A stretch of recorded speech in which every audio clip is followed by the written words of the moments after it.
ಗೌರಿಬಿದನೂರು ನಗರದ ಶಾಸಕರ ಗೃಹ ಕಚೇರಿ ಮುಂದೆ ಅಂಗನವಾಡಿ ಕಾರ್ಯಕರ್ತೆಯರು ಹಮ್ಮಿಕೊಂಡಿದ್ದ ಪ್ರತಿಭಟನೆಯನ್ನು ಉದ್ದೇಶಿಸಿ ಮಾತನಾಡಿದ ಅವರು, ರಾಜ್ಯದ ಶಾಸಕರು ಸರ್ಕಾರಿ ಶಾಲೆಗಳ ಹಾಜರಾತಿ ಕುಂಠಿತವಾಗುತ್ತಿರುವುದರಿಂದ ಎಲ್ಕೆಜಿ ಮತ್ತು ಯುಕೆಜಿಯನ್ನು ಸರ್ಕಾರಿ ಶಾಲೆಗಳಲ್ಲಿ ನಡೆಸಲು ತೀರ್ಮಾನ ಮಾಡಿದ್ದಲ್ಲಿ ಶಾಲೆಗಳನ್ನು ಮುಚ್ಚುವುದನ್ನು ತಪ್ಪಿಸಬಹುದು ಎಂದು ವ್ಯಕ್ತಪಡಿಸಿರುವ ಅಭಿಪ್ರಾಯದ ಆಧಾರದ ಮೇಲೆ ಸರ್ಕಾರ ಕ್ರಮಕ್ಕೆ ಮುಂದಾಗಿರುವುದು ಸರಿಯಲ್ಲ.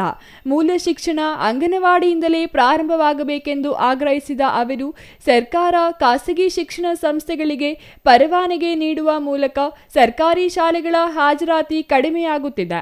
ಮೊದಲು ಅದನ್ನು ತಪ್ಪಿಸುವಂತೆ ತಿಳಿಸಿದರು. ರಾಜ್ಯ ಸಮಿತಿ ವತಿಯಿಂದ ತಡೆ ನೀಡಿರ್ತಕ್ಕಂತಹ ಈಗೇನು ಎಲ್ಕೆಜಿ ಯುಕೆಜಿ ಮಕ್ಕಳನ್ನು ಸರ್ಕಾರಿ ಶಾಲೆಗಳಲ್ಲಿ ಸೇರಿಸಬೇಕಂತ ಸರ್ಕಾರ ತೀರ್ಮಾನಕ್ಕೆ ಬಂದಿದೆ. ಅದನ್ನು ವಿರೋಧಿಸಿ ಅಂಗನವಾಡಿ ನೌಕರರ ಸಂಘಟನೆ ಗೌರಿಬಿದನೂರು ತಾಲೂಕು ಸಮಿತಿ ವತಿಯಿಂದ CIT ನೇತೃತ್ವದಲ್ಲಿ ಇವತ್ತು ಮಾನ್ಯ ಶಾಸಕರಾದ ಪುಟ್ಟಸ್ವಾಮಿಗೌಡರ ಗೃಹ ಕಚೇರಿ ಮುಂದೆ ಈ ಒಂದು ಧರಣಿಯನ್ನು ಹಮ್ಮಿಕೊಳ್ಳಲಾಗಿತ್ತು.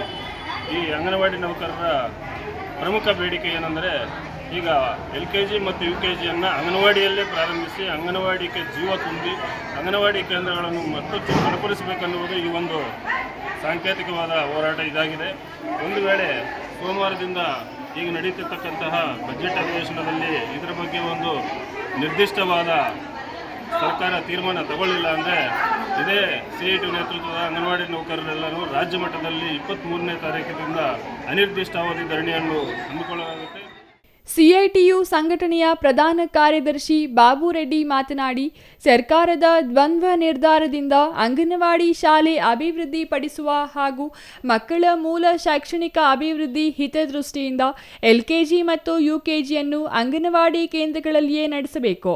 ಈ ಕುರಿತು ರಾಜ್ಯದ ಎಲ್ಲ ಶಾಸಕರು ಅಧಿವೇಶನದಲ್ಲಿ ಒತ್ತಾಯಿಸಬೇಕೆಂದು ರಾಜ್ಯಾದ್ಯಂತ ಏಕಕಾಲದಲ್ಲಿ ಶಾಸಕರ ಗೃಹ ಕಚೇರಿ ಮುಂದೆ ಪ್ರತಿಭಟನೆ ಹಮ್ಮಿಕೊಳ್ಳಲಾಗಿದೆ ಎಂದರು.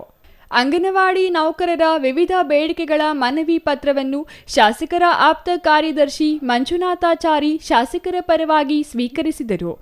R Manjunath, CTV news, Gauribidanur.